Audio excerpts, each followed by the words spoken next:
नहीं बच्चा, जैसे एक शब्द के पर्यायवाची कई होते हैं ना। हम किसी भी शब्द को, जैसे पानी है, अंग्रेजी में बोला जाए तो वाटर है, ओए, जल, नीर, ऐसे बोला जाता है ना। ऐसे ही भगवान के अनंत नाम है। ज्ञान में उन्हें ब्रह्म कहा गया, आत्मा संबोधन किया गया। आत्मज्ञान, आत्मा।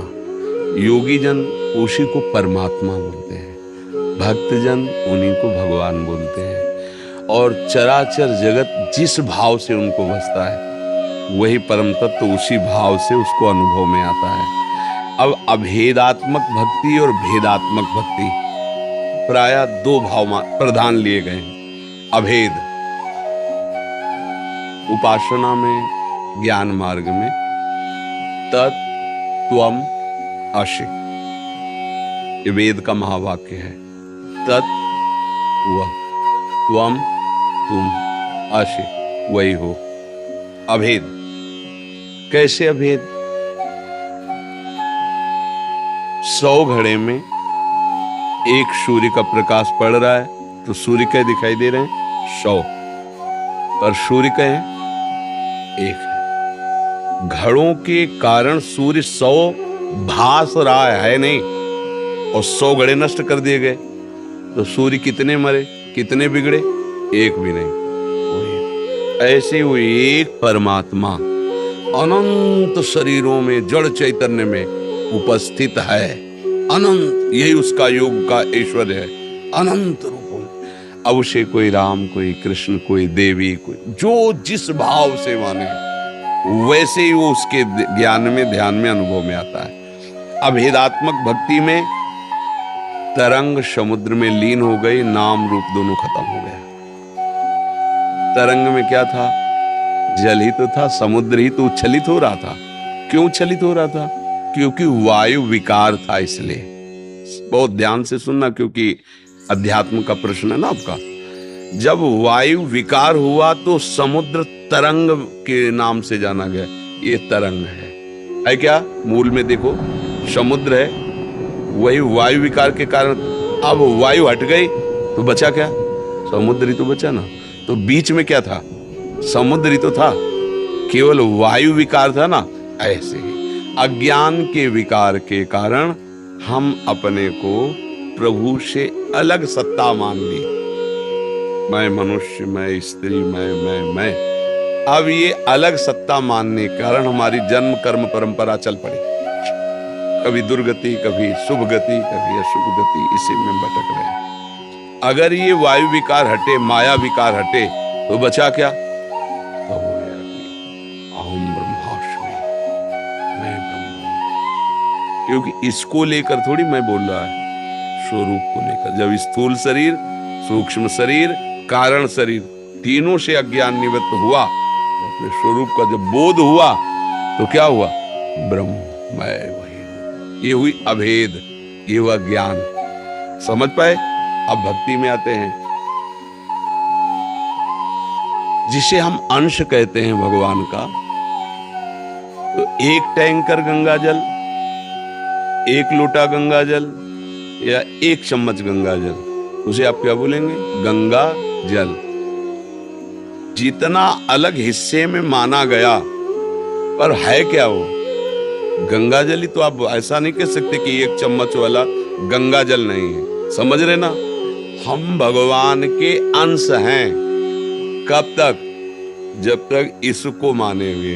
पात्र, चम्मच में गंगा जल, टैंकर में गंगा जल, बाल्टी में गंगा जल।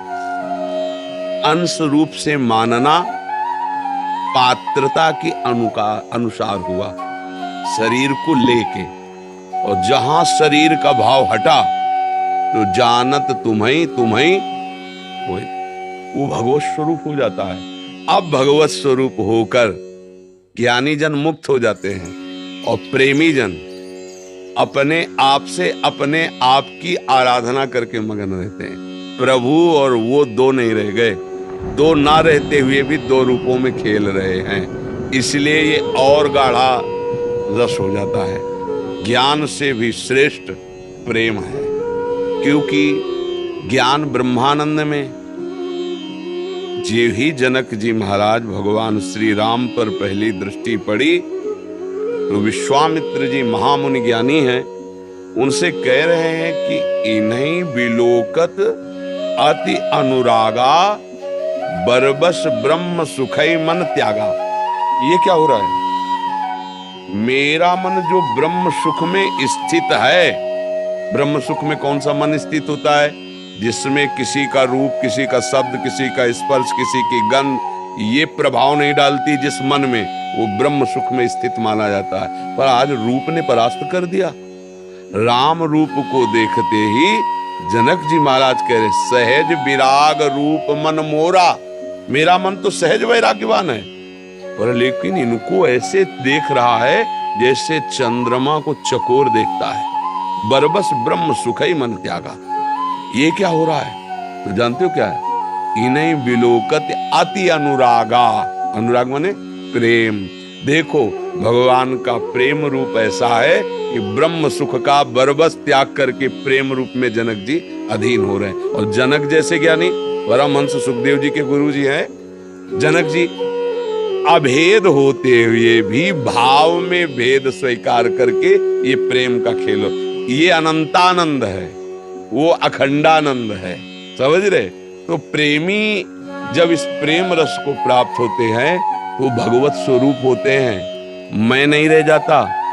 जब खोजने के लिए चला तो मैं था, और जब मिला तो मैं खोजने वाला गायब हो गया। अब ब्रह्म नहीं, माया नहीं, नहीं जीव, नहीं काल, अपनी ही सुध ना रही, एक रहो नंदलाल। आ गए ना एक में, चाहे इधर से आओ चाहे इधर से आओ, एक में। वो मैं में स्थित हो गया, तू में स्थित हो गया। जो मैं तू में स्थित है वो माया में स्थित है। मैं और मोर तोड़ता है माया, वो मैं में स्थित हो गया ब्रह्म ज्ञानी, और ये तू में स्थित हो गया भक्त। तू ही तू, जिधर देखता हूं तेरी ही महिमा है तू। और देखते देखते देखने वाला समा गया। देखत देखत ऐसा देख, मिट गई दुविधा, रह गया एक। ये देखना भक्त का होता है। अब वहां प्रभु ही प्रभु रह गए। अगर भजन नहीं हो रहा तो हमारी बात तुम्हारे माइंड में समझ में नहीं आएगी, और अगर भजन हो रहा है तो आप समझ रहे होगे हमारी बात को। ये मतलब अध्यात्म का शुद्ध निर्णय है, अभेद स्थिति ज्ञान की। और ये भेद से अभेद और अभेद से भेद, वो भेद से अभेद जीवन मुक्त, ये भेद से अभेद, अभेद से भेद। समझ गए? अभी अज्ञान का भेद नहीं है, ये एक ही तत्व कई रूपों में खेल रहा है अपने आप में, अपने आप से अपने आप में खेल रहा है। अब आगे बढ़ो भजन मार्ग में, तो अब इन दोनों का अनुभव करो, तब जाके जीवन मुक्त हो जाओगे, तब परमानंद में नहीं। क्योंकि ये बुद्धिगत बात नहीं बच्चा, ये स्थितिगत बात है। जब तक हृदय की स्थिति नहीं होगी तो समझ में नहीं आएगा। गुरु जी के चरणों में कोटि कोटि प्रणाम। जय श्री हरिवंश। गुरु जी, क्या हम नाम जप और ग्रंथों का अध्ययन गुरु के बिना भी कर सकते हैं? क्या इससे हमें भगवत प्राप्ति हो सकती है? और क्या आध्यात्मिक मार्ग पर चलने के लिए गुरु का साथ होना अनिवार्य है? और मन की शुद्धता के लिए नाम जप जरूरी है? कृपया हमें सतमार्ग दिखाइए। भोजन सुधारो, संग सुधारो, गलत लोगों का संग, गलत दृश्य देखना, गलत चिंतन करना। आहार अगर शुद्ध है तो बुद्धि शुद्ध होती है, आहार अशुद्ध है तो बुद्धि अशुद्ध होती है। जैसा हम संग करते हैं वैसा हमारा चिंतन बनता है। और जैसे हमें धन का जब लोभ जग जाता है तो फिर हम ये नहीं देखते कि हमें करना क्या पड़ेगा, नहीं, और ये नहीं देखते कि कितने समय तक करना पड़ेगा। अगर हमें 12 घंटा करना पड़े और अधिक पैसा मिल रहा है तो हम उस पर लगन लगाते हैं, भूखे प्यासे रहकर। अगर नाम के प्रति लोभ जग जाए, जैसे रुपये के प्रति जगता है, तो फिर नाम जब अधिक से अधिक होने लगेगा। अभी नाम तो एक भार सा लगता है और महत्व बुद्धि भोगों में है, इसलिए नाम में रुचि नहीं हो पा रही। और दूसरा कि बहुत जन्मों से हमसे गलतियां होती रही, तो उन गलतियों के कारण हमारा अंतःकरण अपवित्र है। जब हम नाम जप करते हैं तो पापों का वो नाश करता है, बहुत इकट्ठा है। तो जैसे जैसे हमारे पाप नष्ट होते हैं वैसे वैसे नाम मीठा लगने लगता है और नाम से प्यार होने लगता है। जिससे हमारा प्यार होता है उसी की बार बार याद आती है। पापवंत कर सहज स्वभाव, भजन मूर्ति भाव न काओ। अगर हमारा हृदय मलिन रहेगा तो भजन में रुचि नहीं होगी। तो नए पाप तो करना नहीं है, पुराने पापों के नष्ट होने का इंतजार करना है नाम जप करते हुए। राधा राधा राधा। मन अच्छा नहीं करेगा, मनुष्य में जलाएगा, गंदी बातें सोचवाएगा। हाँ हाँ, कई बार सत्संग में वर्णन किया है ये भी, पर उसमें आपको घबराना नहीं है। उत्साह पूर्वक चलो, कुछ मार्ग अंधेरे का है, क्योंकि जब तक पाप नष्ट नहीं होते तब तक कुछ दिव्यता अनुभव में नहीं आती। दिव्यता अनुभव में तो लगता है इतना जप रहा हूँ फिर भी जल रहा हूँ, फिर परेशान, और कहीं माया ने बाहरी प्रतिकूलता दे दी तो और विश्वास कमजोर हो जाता है। यार भजन कर रहा हूँ फिर भी हानि हो रही, फिर भी हमको को विपत्ति आ रही। पर इससे जो लड़ गया फिर वो जीत जाता है। हारिए मत, नाम जप और बढ़ाइए, भोजन शुद्ध पाइए। गंदे दृश्य, गंदे क्रियाएं, गंदे लोगों का संग अगर आप त्याग देंगे तो धीरे धीरे नाम आपको बलवान बना देगा। जैसे डॉक्टर कहता है ना, तुम खाते रहो दवा, थोड़ा समय ज्यादा लगेगा, अभी अनुभव में नहीं आएगा, पर आपका रोग दवा खाते खाते एक दिन नष्ट हो जाएगा। तो हम विश्वास करके बहुत समय तक दवा लेते रहते हैं। ऐसे ही नाम पर विश्वास करो, धैर्य पूर्वक चलो, परहेज रखते रहो जो भी बताया, तो आप देखोगे धीरे धीरे धीरे नाम भगवान कृपा कर देते हैं। फिर एक समय ऐसा आता है जपना नहीं होता, चलता है। चल जो गुरु मंत्र है, गुरु नाम है,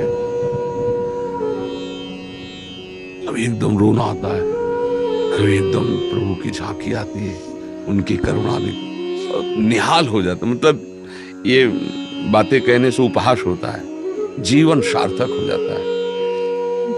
कई बार सत्संग में कहा है कि यदि हमको, तो फिर हम सबसे कह देते कि भाई लगे तो है, जीवन हो गया पूरा, कुछ हाथ नहीं लगा भैया, अब आप देख लो जैसा। हम भगवान का भी पक्ष नहीं लेते कि हम बाबा जी हैं, भगवान के हैं तो उनका पक्ष ले रहे हैं, लेकिन आप उससे सच्ची बात कह रहे हैं कि जहां कहीं जलन हुई वो मेरी कमी हुई है। तो क्या उनकी कृपा में, उनके दुलार में पग पग पर विश्वास जमाया, पग पग पर। बड़ी मंजिल है, घबराओ मत, खूब अच्छे से नाम जप करो, अच्छे से रहो, और कुछ जब सब बिगड़ा नजर आवे तो भगवान की कृपा की तरफ देखो। ये हरि आपका नाम पतित पावन है, क्या मुझ जैसे पतितों पर आपकी कृपा नहीं होगी? क्या आपका प्यार दुलार हम नहीं प्राप्त कर पाएंगे? हैं तो आपके ही बच्चे, दुष्ट सही पर हैं आपके। उनसे प्रार्थना करो, प्रार्थना से भगवान का अवतार हो गया। जय जय सुरनायक जन सुखदायक रणतपाल, ये प्रार्थना ही तो है। सबने मिलकर प्रार्थना की भगवान को। तो कभी कभी अपने भगवान से बात भी करनी चाहिए एकांत में कि प्रभु मैं क्या कर सकता हूँ, जितना आपने पावर दिया उतना ही हम संभाल पाए, नाथ आप संभाल लो। भगवान का भरोसा और नाम जप, निश्चय परमानंद की प्राप्ति हो जाएगी। निश्चय, जब हम अपने जीवन की बात कहते हैं, बहुत जगह ऐसा आया कि गए, अब क्या जीवन रह जाएगा, अंधकार दिखाई दे रहा, कोई रास्ता अंदर नहीं दिखाई दे रहा, कोई सहयोगी नहीं, जिधर जाओ उधर अपमान, उधर गालियां मिल रही, पर डिगे नहीं। फिर मन में आता है नहीं नहीं, ये सब भगवान की परीक्षा ले रहे हैं, आगे बढ़ो आगे बढ़ो आगे बढ़ो। कई दिन भोजन नहीं, नाम नहीं छूटने दिया, नहीं, जीवन का सारे देखो आज लाडली की कृपा, उनका दुलार धाम में श्री जी ने रख लिया। अब जैसे भी श्री जी के काम बन गया, इसलिए हारना नहीं, डटे रहे।